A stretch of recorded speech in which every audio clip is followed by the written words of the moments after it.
Baru-baru ini meriuh soal tabung haji. Bukan perkara baru. RCI itu sebelum saya jadi Perdana Menteri. Laporan siap pun sebelum saya jadi Perdana Menteri. Jadi salah saya apa? Salah juga. Salah saya kerana mengapa tak dedahkan awal.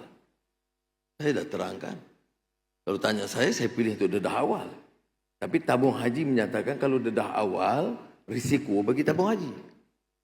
Kerana tabung haji itu mesti buktikan kepada rakyat, ini yang kecelaruan, amalan menyakau. Ada orang tidak suka istilah sakau. Saya nak ulang di Melaka. Memang ada sakau dalam tabung haji.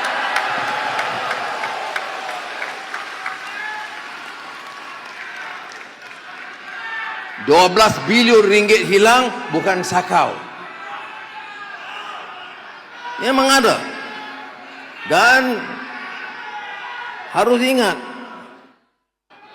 bila kita ambil keputusan untuk mendedahkan laporan itu, keputusan Jemaah Menteri. Tidak ada seorang pun yang membantah keputusan ahli Jemaah Menteri untuk mendedahkan. Malah ada yang mencadangkan, jangan hentikan takat 2020, sambung. Dan saya jawab, ya, sambung.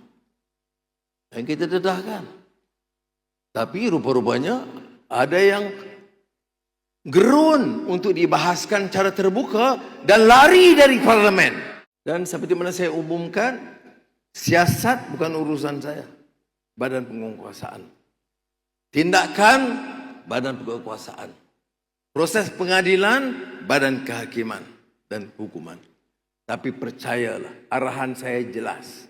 Siapa yang bertindak melanggar peraturan, mencuri harta dan amanah rakyat termasuk orang Islam yang terpaksa dibayar oleh seluruh rakyat.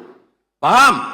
Yang menyakau itu beberapa kalangan, yang terpaksa membayar seluruh rakyat Malaysia. Melayu, Cina, India, Iban, Kazakhistan terpaksa bayar kerana kerakusan dan penipuan mereka. Maka arahan dikeluarkan, ambil tindakan setegas mungkin.